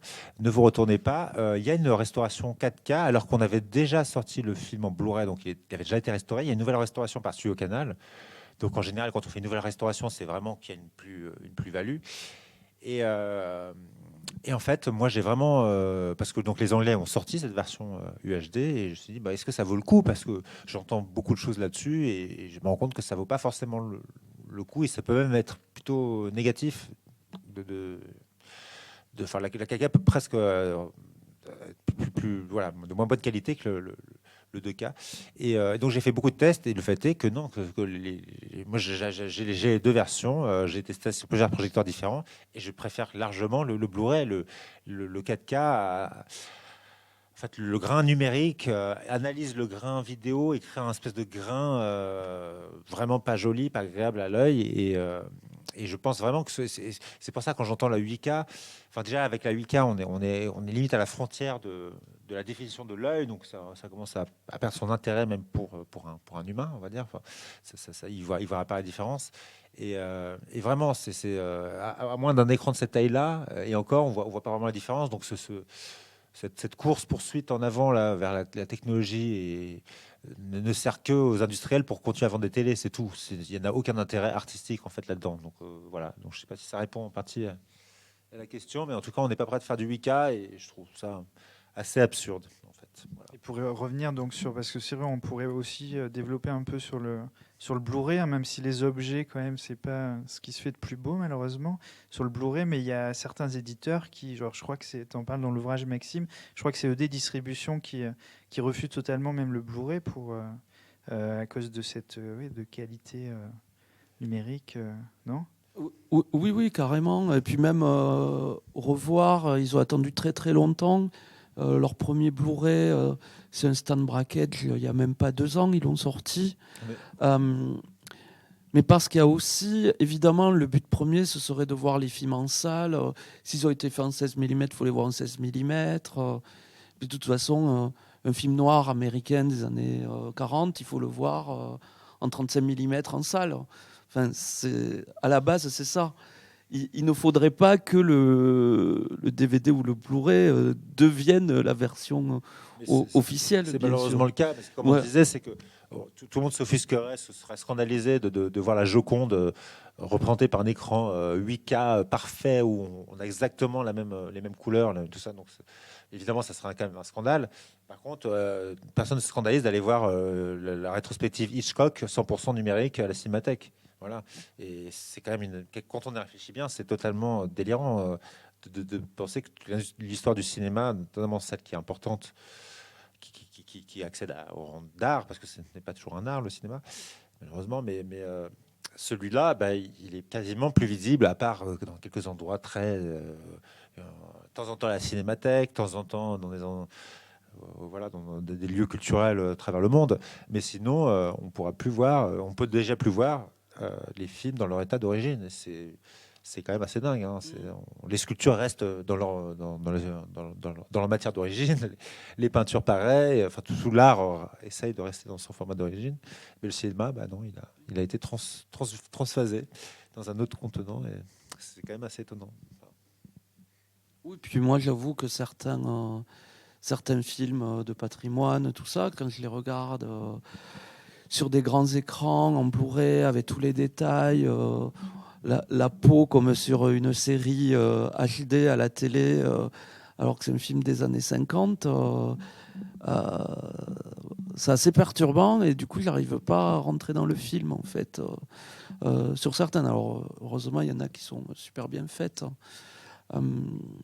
Mais c'est vraiment étrange. Et puis en plus, des fois, tu as des effets presque de 3D sur des vieux films qui sont totalement perturbants aussi. Les écrans d'aujourd'hui aussi, ils ont ouais. des technologies tellement pas compatibles avec l'esthétique de ces films-là que ça transforme complètement. C'est sur les grands enfin, écrans de télé. C'est vrai, entre assez perturbant. les fatigues accélèrent l'image, les contrastes poussés. Enfin, il y a au moins 20 ou 30 programmes numériques différents qui travaillent l'image sur les télés d'aujourd'hui. Donc on n'est pas du tout sur le. On est très très loin Sur la fidélité. de la fidélité, voilà, d'origine, c'est sûr. Alors moi j'aimerais bien vous entendre sur cette édition-là, le Cuirassé Potemkin, qui fait aussi forcément le lien avec Potemkin, le nom de... Je te laisse le prendre peut-être Maxime. Ou... Bah ouais, non mais celle-là, disons que c'était forcément... C'était quand? C'était il y a 2 ans maintenant, je sais même plus. Un peu moins de 2 ans. Mais en ayant le nom Potemkin, c'est pas du tout un film que je voulais éditer en soi. J'avais pas prévu du tout. C'est un film quand même que j'aimais pas moyennement, mais bon, voilà. Et en retravaillant dessus, j'ai réalisé que c'était vraiment un film gigantesque. Et non, on a fait une édition un peu particulière. On a fait ce qu'on appelle un... Enfin, ce n'est pas un steelbook, parce que pour les connaisseurs, ils sauront ce que je veux dire.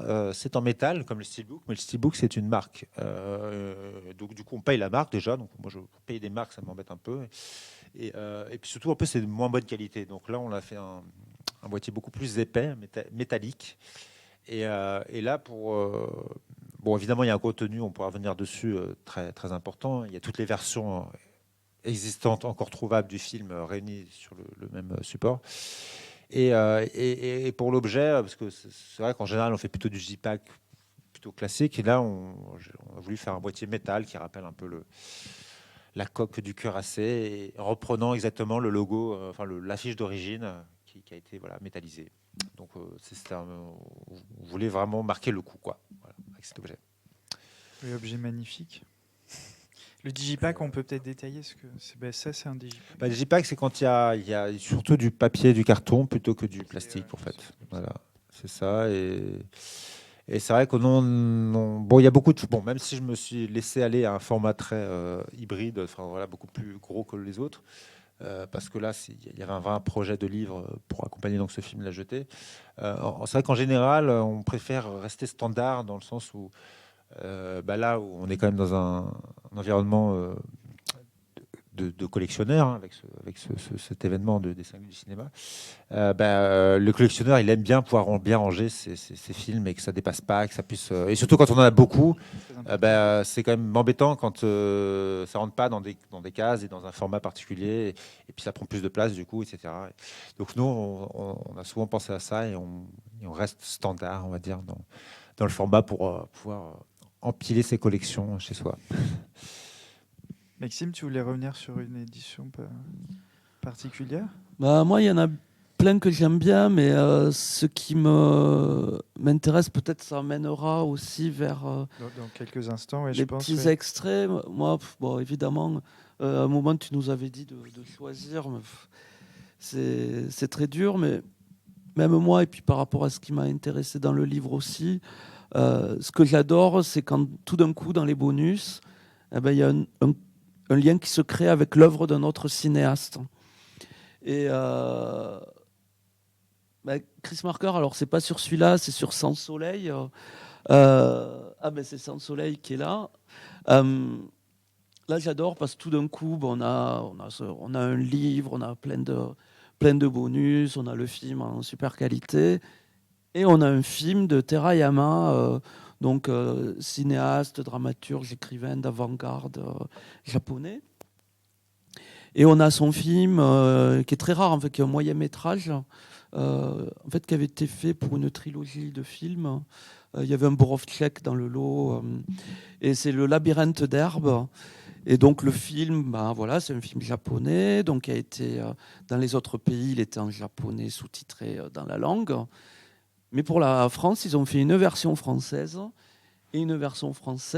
avec écrite par Chris Marker et avec la fameuse voix qu'on entend dans Sans Soleil, la fameuse voix off, et en plus avec un texte qui fait extrêmement penser à La Jetée. Donc ça, c'est assez fascinant. Et par exemple, Chris Marker, je ne sais pas si on l'a là, le coffret Tarkovsky, mais par exemple, dans le coffret Tarkovsky, il y a le documentaire, je crois que c'est Meeting Andrei Tarkovsky, par Chris Marker aussi. Et du coup, voilà, il y a comme une toile d'araignée qui se tisse d'un cinéaste à l'autre, et ça fait... et c'est comme un puzzle. On peut s'y perdre, on peut s'y retrouver. Et même... même par exemple, Potemkin a édité Le Faust de Murnau, mais tout d'un coup, si on s'intéresse au bonus de la grosse édition Romer, par exemple, qu'on ne va pas forcément associer à ça, en fait, Romer était totalement fan. Je crois même qu'il avait fait sa thèse sur ce film. Et ça, c'est vraiment un des aspects qui me plaît le plus, moi, dans les bonus. C'est ces liens entre cinéastes qu'on n'aurait pas forcément... J'avais pas pensé, par exemple, que Marker et Terayama, ça irait ensemble. Et en fait, au final, si, totalement. Je pense qu'on peut lancer ce bonus, si ça vous va. C'est juste un mini extrait. Ça dure 1 minute. Oui, c'est juste le début quand il y a la voix qui commence. C'est l'intro du film, oui. Donc le labyrinthe d'herbes, on peut lancer donc bonus en bonus salle, de et Sans Soleil. puis ça va basculer normalement en direct sur les réseaux.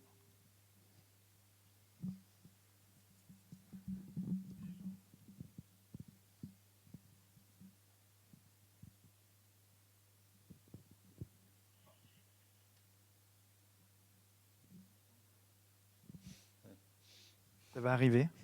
Petite chanson en attendant. Une petite chanson en attendant. Ça y est.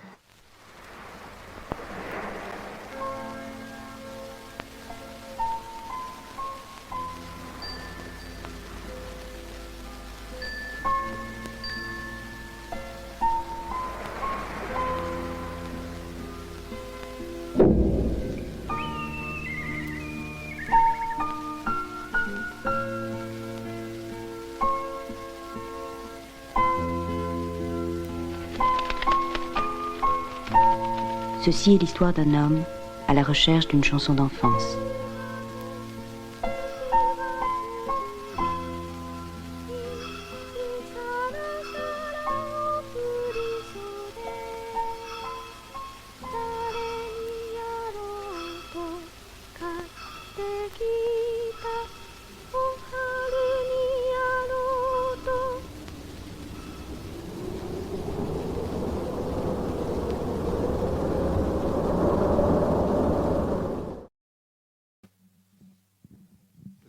Juste pour la petite référence, c'est que au tout début, pour ceux qui connaissent La Jetée, ils auront vu la référence, mais l'une des phrases mythiques de ce film, c'est de La Jetée, c'est ceci est une histoire d'un homme marqué par une image d'enfance.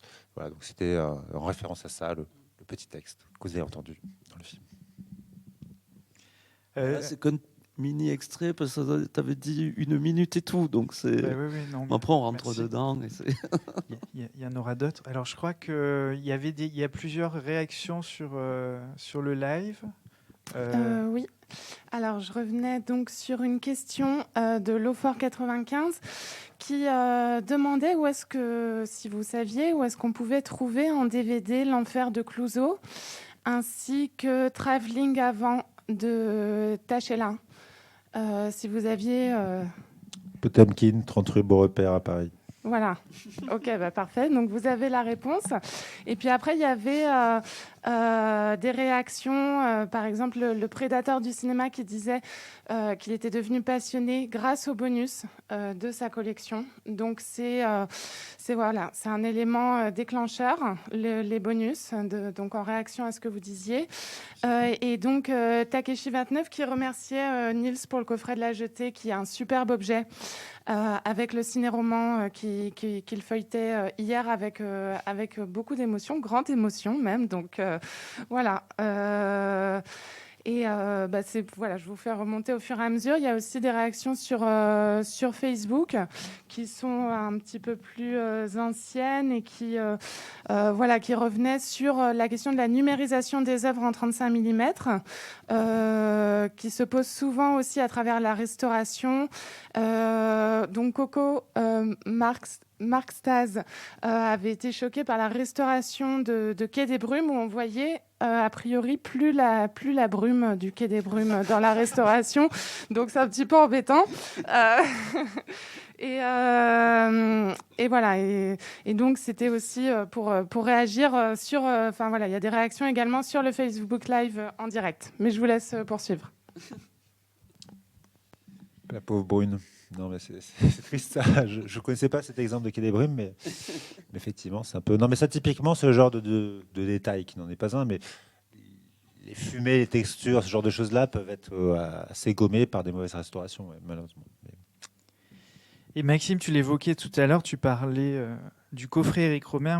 Peut-être que ce serait bien qu'on y revienne. Et j'ai une citation donc, de Philippe Rouillet, qui est historien et critique de cinéma, une citation qui vient de ton ouvrage, et qui dit à propos de ce coffret: déjà, c'est un objet d'art. Il y a cette idée suicidaire commercialement d'avoir des digipacks pour tous les films et d'avoir demandé à une artiste de tout dessiner.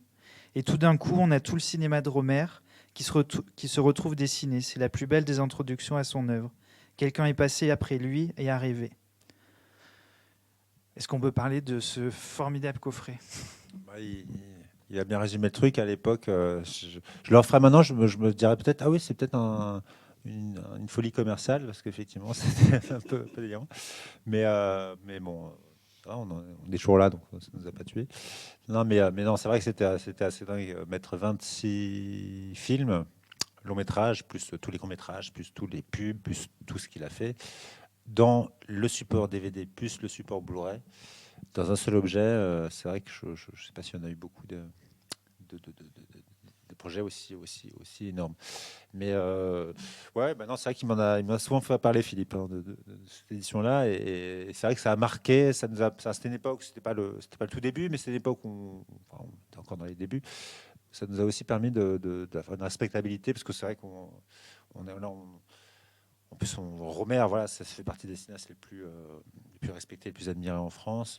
C'est la nouvelle vague, c'est tout ça. Donc là, d'avoir réuni, vraiment de concentrer une œuvre aussi dense que la sienne dans un seul objet comme ça, c'était très fort. Et d'ailleurs, c'est quelque chose que je l'ai fait avec le coffret Tarkovsky, je l'ai fait quasiment, oui, avec le coffret Epstein, mais de faire des coffrets d'intégrales, c'est vraiment quelque chose qu'on aime beaucoup faire et que j'aimerais bien refaire à l'avenir, parce que c'est vrai que d'avoir toute une œuvre dans un seul objet, ça permet une expérience assez unique d'un cinéaste, quoi.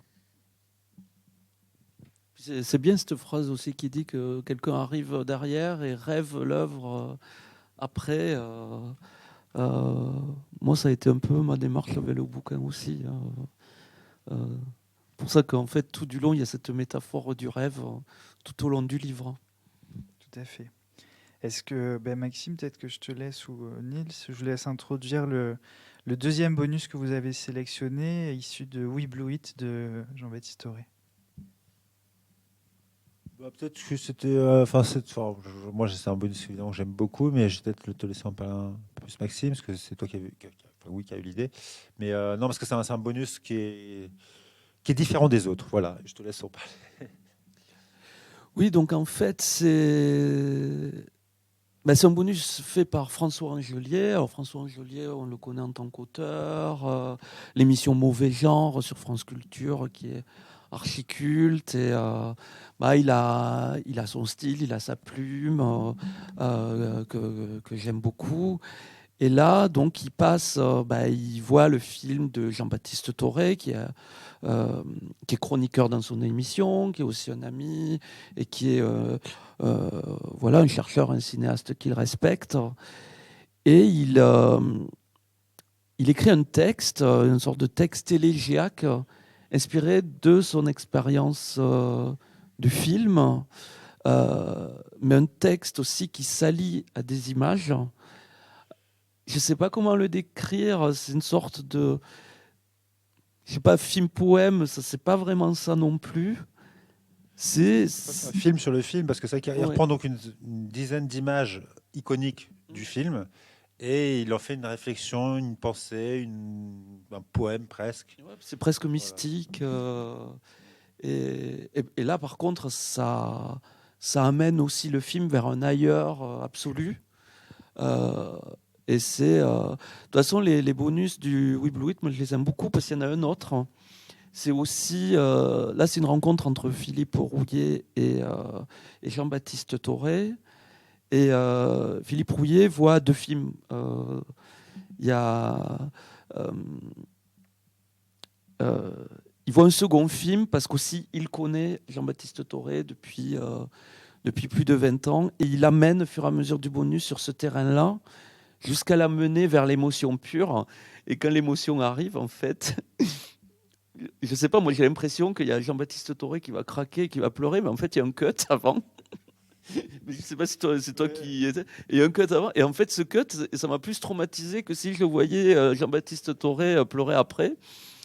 Donc, du coup, je me suis retrouvé limite ultra ému, bouleversé par un bonus qui est juste une conversation entre deux personnes, mais parce qu'il y a cette montée d'émotion et paf, on cut à la fin. Et du hors-champ.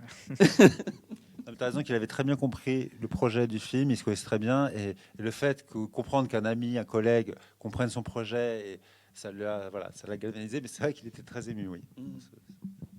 On vous laisse découvrir donc le bonus. Vous pouvez lancer. C'est à la fin du bonus, pour préciser. Voilà.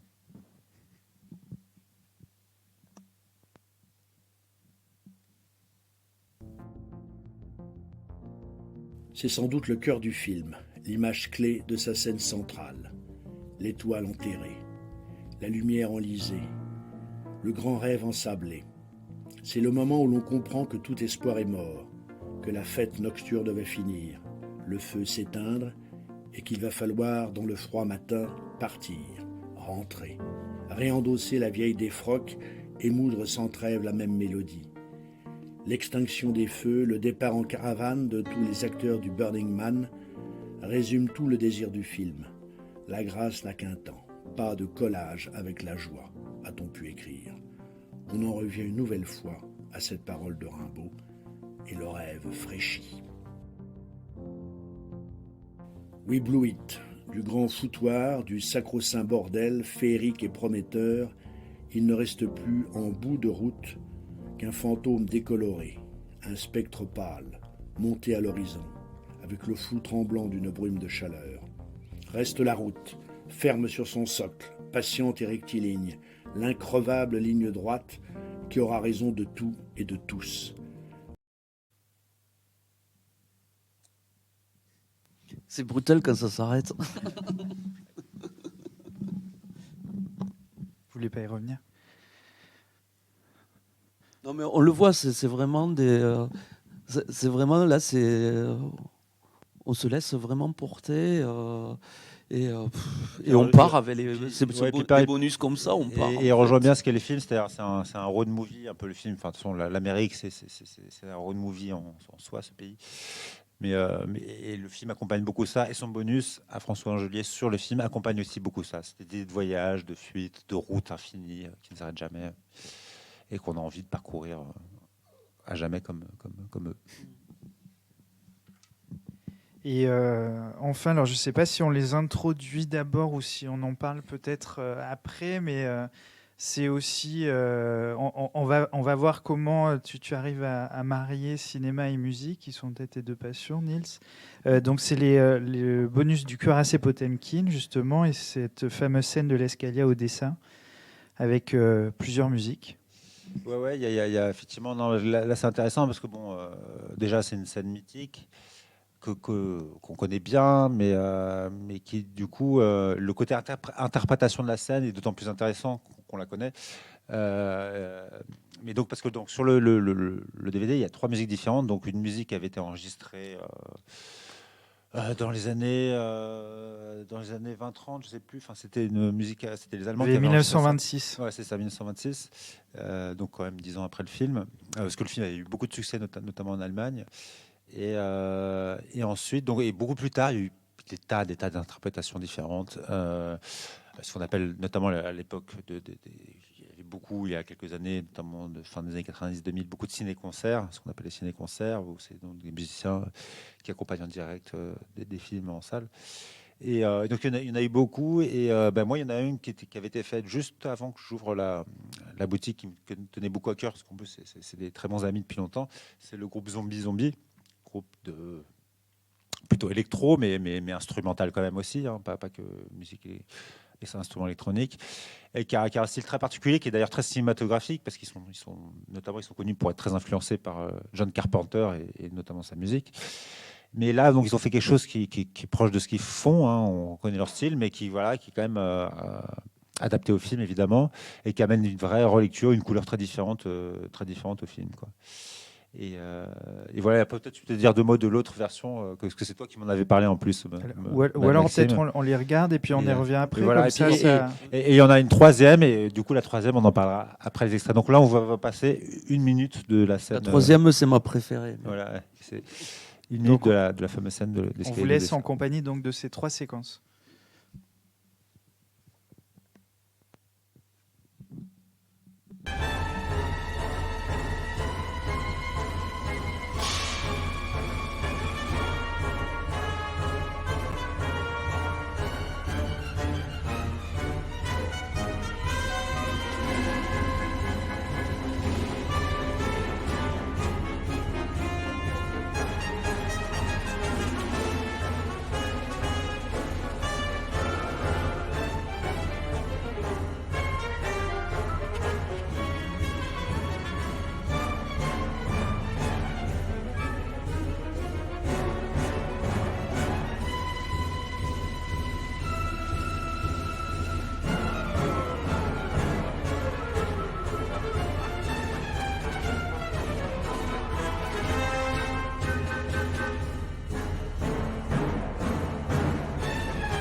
Bon, c'était pas dans l'ordre.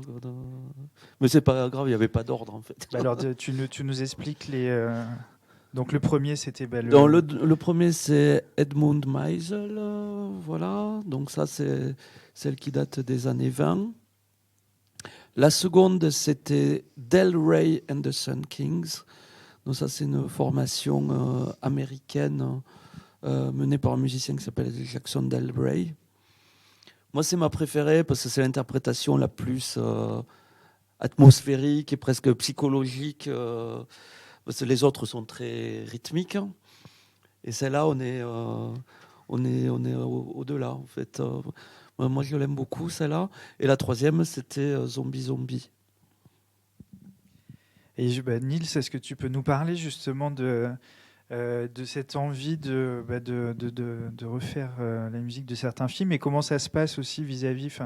Est-ce que des puristes considèrent que c'est renier l'œuvre originale? Voilà, est-ce que tu peux nous parler du coup de... Il y avait là-dessus, il y avait oui, un projet qui était assez qui reprend ce que tu es en train de dire. Enfin, c'était sur les Jean Epstein, quand on a fait le coffret Jean Epstein. Là, on avait affaire à toute l'équipe de la Cinémathèque, notamment les gardiens. Les gardiens du temple, voilà, à qui il faut faire gaffe, faut pas faire n'importe quoi. Et notamment, il y avait un film dont c'est parce qu'il y a eu donc mon frère qui a fait la musique qu'il avait déjà fait avant. Ça n'avait pas été commandé pour projet, mais elle existait déjà sur la chute de la maison Usher, peut-être le film le plus connu de Jean Epstein. Mais il y a aussi eu Wolfgang qui a fait sur un autre film dont j'ai oublié le titre. Et donc Krikor, un autre musicien qui a fait sur 6 et 2011, donc un autre film de Jean Epstein. Et là, même moi, quand il avait fait, je me souviens, bon, moi je l'adore, hein, mais c'est vraiment c'est très pointu, quoi. C'est vraiment une musique électronique très assez expérimentale et assez pointue. Et je me suis dit, bon là, parce qu'en fait, c'est la première fois que je faisais ça. En plus, c'est une projection à la Cinémathèque avec la salle remplie de tous ces gardiens du temple, justement. Et j'avais très peur de leur réaction. Et en fait, c'était le contraire. C'était, on pouvait pas imaginer une meilleure musique pour ce film-là. C'est fabuleux. Ça accède vraiment à la modernité de ce que voulait Jean Epstein. On trouve ça vraiment... Ils étaient totalement conquis. Donc voilà, pour répondre à ce côté-là. Alors, j'imagine que c'est pas toujours le cas, hein. Moi, je me souviens même de musique... je sens quand c'était très à la mode, il y avait des DJ qui calaient des sets de techno quasiment, même ce qu'avait fait Jeff Mills, qui était, moi je trouve plus ou moins pas si génial, mais qui en gros mettait quelque chose de vraiment rythmique, mais que ça, quoi. C'était calé de la techno sur tout un film. Et là, je trouve ça pas très intéressant, mais quand c'est vraiment pensé, quand il y a vraiment un projet qui est réfléchi avec le film et qui a vraiment un goût, faut que le musicien aime le film dont il va faire la musique et l'ait bien compris. Quand ça c'est le cas, ça peut vraiment être super, oui. C'est vrai que dans les musiques fournies en bonus des films, moi j'adore, c'est Thomas Kenner pour le Faust de Murnau. Ouais, c'est une de mes préférées aussi. Lui, il a vraiment travaillé sur des textures comme ça qui évoluent, qui changent. Et en fait, les passages, parce qu'il y a des passages un peu de comédie, un peu plus légers dans le film, mais même ceux-là, qui sont évidemment plus faibles, par la musique, il maintient une menace qui fait que du coup, ces passages-là passent beaucoup mieux. Et c'est une vraie interprétation, mais moi qui m'a totalement conquis. Et là, du coup, on redécouvre le film, même si on l'a déjà vu, mais c'est... en tout cas, on voit des détails différents. On va essayer de le faire sur quasiment tout. Parce que là, on prépare une sortie de Haxan, un film sur la sorcellerie, un film muet sur la sorcellerie assez exceptionnel, qu'on avait déjà édité, qu'on va rééditer. Mais aussi deux monstres du cinéma muet, que sont Metropolis et Nosferatu. Voilà, qui est pareil. Donc là, on va aussi récupérer des nouvelles musiques qui avaient été faites avant, mais aussi en faire des nouvelles exclusivement pour ces éditions-là. On pourra en parler pour peut-être conclure sur les projets. Est-ce que je crois qu'il y a une question, des remarques sur le live? Oui, il y a une question qui est posée, qui n'est pas forcément liée au lien entre les musiques sur les films muets, mais une question plutôt par rapport à comment vous est venue l'idée de la mise en place d'une collection de documentaires chez Potemkin. Voilà, pour... Ça, C'est vraiment venu d'une discussion avec un collaborateur ami qui collabore, qui travaille pas au sein de Potemkin, mais qui collabore souvent avec nous, qui s'appelle Nicolas Giuliani et qui est cinéaste, lui, qui fait aussi des documentaires d'ailleurs, et qui connaissait beaucoup mieux le documentaire que moi. Même si je connais un peu, mais voilà, il connaissait mieux que moi. Et il avait cette idée de rejoindre l'aspect d'œuvre assez unique, d'œuvre où l'aspect formel est vraiment important. Et c'est vrai que sur le documentaire, c'est de manière un peu cliché presque, c'est un peu mis de côté. Enfin voilà, le documentaire, on filme le réel, donc on se pose moins les questions de la mise en scène, de l'image, du son, etc. Mais bon, et heureusement que ce n'est pas toujours vrai.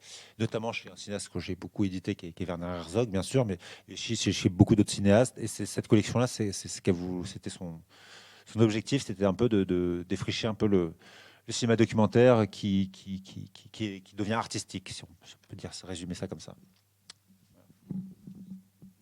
Alors, j'invite le live, que ce soit sur la 25e heure ou Facebook, de réagir dès maintenant. Si vous avez des questions, des remarques, n'hésitez pas, puisque je pense qu'on va peut-être bientôt conclure.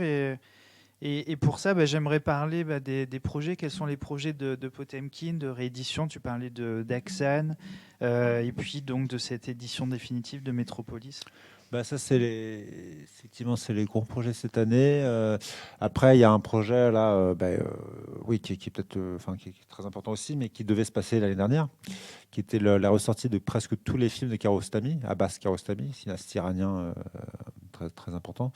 Alors, on a déjà sorti des coffrets l'année dernière, mais le coffret le plus important, qui est le coffret qu'on appelle le coffret Kanoun, qui est en fait un organisme d'éducation, c'est un peu l'éducation nationale là, en Iran, et en fait qui commandait énormément qui a commandé énormément de films à Abbas Kiarostami, qui en a fait autant des interprétations personnelles que des vrais films d'éducation. Il y a vraiment des choses très très différentes, des courts-métrages, des moyens-métrages, des longs-métrages, et il y a vraiment de très nombreux films, et ça c'est totalement inédit, et en plus restauré, et donc si tout va bien, ça sortira en mai, en même temps que la grande rétrospective et l'exposition qui aura lieu à Beaubourg, au Centre Pompidou, en mai. Voilà. Ça devait être en avril dernier, ça devait être en avril cette année, mais on l'a plutôt mis en mai. Avant sa fermeture, voilà, c'était ça. Voilà. Après, non, il y a d'autres choses, mais qui sont encore plus en termes de projets pour l'instant, trop peu avancés, on va dire. Et Métropolis, alors de Métropolis, notamment, là, il y aura un objet particulier aussi, un peu proche de ce que j'ai fait avec Chris Marker. Notamment parce j'ai ce projet de faire un vrai livre sur le film, parce qu'il n'y en a pas en fait. Étonnamment, un film comme Métropolis, il n'y a pas d'œuvre littéraire, d'analyse ou quoi que ce soit sur ce film-là. Donc on va faire ça, et puis avec évidemment un travail éditorial assez poussé, et une nouvelle musique donc composée qui est en train d'être composée en ce moment. Et, par qui tu peux le dire? Non, pas pour l'instant. Attendre un peu. Puis il y a pareil, il y a un projet à peu près équivalent, mais là pour le coup il y aura aussi un vinyle. Alors peut-être pour Métropolis aussi, mais c'est pas sûr. Mais pour Nosferatu aussi, voilà. La salle.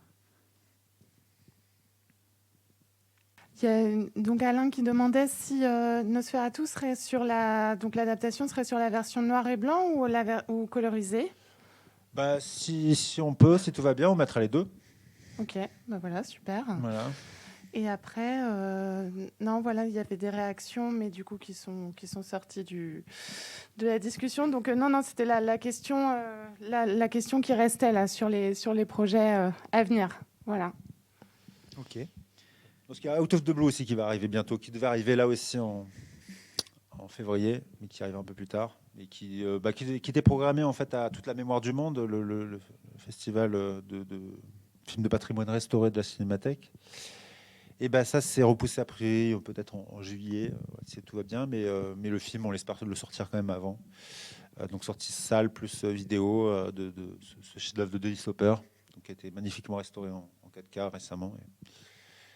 Et voilà. Puis évidemment, il y a The Amusement Park aussi, je pourrais parler de ça. Donc film qui a été présenté à Lumière à Lyon en 2020. et qui est donc un film totalement inédit de George Romero, célèbre cinéaste connu pour ses films de zombies, entre autres. Et ce personnage, ce grand cinéaste, a fait un film de commande en 1973 qui n'a jamais sorti parce que les gens qui l'ont commandé n'en étaient pas très, très contents. Parce que donc c'était un vrai film de Romero. Donc ça a été rangé dans les tiroirs jusque-là et ça a été restauré par sa veuve, hein, parce qu'il est décédé il y a quelques années, qui a retrouvé le film et qui s'est dit que c'était un film trop important pour le laisser dans les tiroirs. Et le fait est qu'elle avait bien raison, qu'on est bien content qu'il soit ressorti et on espère faire quelque chose voilà, une belle sortie cet été, avec une sortie vidéo en même temps ou un peu après. Tu peux en parler peut-être en 2 mots, non, du film, Maxime, toi, Il a présenté il a avec présenté moi à- The Amusement, ouais, The Amusement Park, J'ai eu la- ouais, bah, c'est une sacrée découverte, hein. Ça avait été commandé par une association religieuse luthérienne.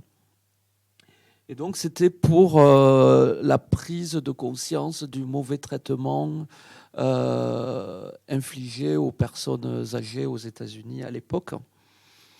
Et le but, c'était quand même que le film, à la fin, donne un message un peu d'espoir par rapport à cette situation alarmante. Bon, le message d'espoir, il a vite évacué Romero et il en a fait une sorte de film où on part dans des cercles concentriques infernaux. Tout ça d'un parc d'attractions où un peu toutes les institutions américaines sont représentées, pas à leur avantage évidemment. C'est une œuvre aussi bien allégorique que frontale.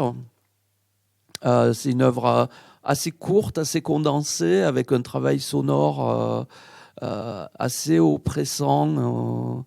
C'est pas du massacre à la tronçonneuse, mais ça y va. Et c'est une vraie expérience en salle. Bon, du coup, c'était passé à lumière, mais c'est vraiment autre chose de le voir en salle que sur un écran, celui-là. Il est assez dense. Et c'est vrai il n'avait été jamais mentionné avant. Ça a été vraiment une découverte très récente, en style, je pense, 2018, par là. Elle a mis la main dessus, sa veuve. Et oui, à la projection, les gens, à la fin, ils étaient assez bousculés. On a hâte. Non, alors donc, je crois que la salle s'est terminée. Ben, en tout cas, merci vraiment à tous les deux. Donc, j'invite tous les auditeurs à aller chercher le fabuleux ouvrage de Maxime Lachaud. C'est donc au magasin Potemkin, par exemple, qui est encore ouvert avant un prochain confinement, peut-être. Voilà, je vous invite vraiment donc à découvrir l'ouvrage de Maxime. Et on va dire juste peut-être un mot rapide sur ce qui nous attend encore aujourd'hui, puisque là, dans 10 minutes, je crois, commence la séance de Ne vous retournez pas, de Nicolas Roeg. Est-ce qu'on peut en dire un mot, puisque c'est un cinéaste un peu emblématique du catalogue de Potemkin? Ah oui, moi, c'est un cinéaste que j'aime vraiment particulièrement et que j'aime particulièrement, notamment parce que c'est peut-être un peu cliché de dire ça, mais il ressemble vraiment à aucun autre. Il a cette science, ce savoir du montage qui fait que ses films ne ressemblent à aucun autre par une combinaison presque mentale de l'environnement et de la façon de raconter les histoires. Et ce film-là, donc, qu'on avait déjà édité, donc qu'on a ressorti en salle et qu'on va ressortir dans sa version restaurée, c'est ce genre de film-là, plus on le revoit, plus on est aspiré par une histoire et une façon de raconter l'histoire et un travail de mise en scène qui est tout à fait vertigineux. Et voilà. Et c'est un film qui grandit à force d'être vu, et ça, c'est vraiment la marque des grands films. On y reviendra dessus après la séance. Et Maxime, ce soir, on présente également le film Texas Trip, Carnival of Ghosts, que tu as donc co-réalisé avec Steve Balestreri. En un mot Sur les deux ou sur... Juste le tien. Ah, ben oui, alors c'est C'est un documentaire qu'on a tourné au printemps 2019. Voilà, il y a tellement de choses à dire là, comme ça, en condensé. En tout cas, c'est à 20h ce soir. Oui, oui. Et ben, j'espère que vous serez là pour le voir. Non, voilà, on est content qu'il puisse être vu parce que du coup, il est sorti en 2020 avec ce contexte assez compliqué. Et puis, ben, vous allez plonger dans un Texas qu'on voit pas souvent, assez.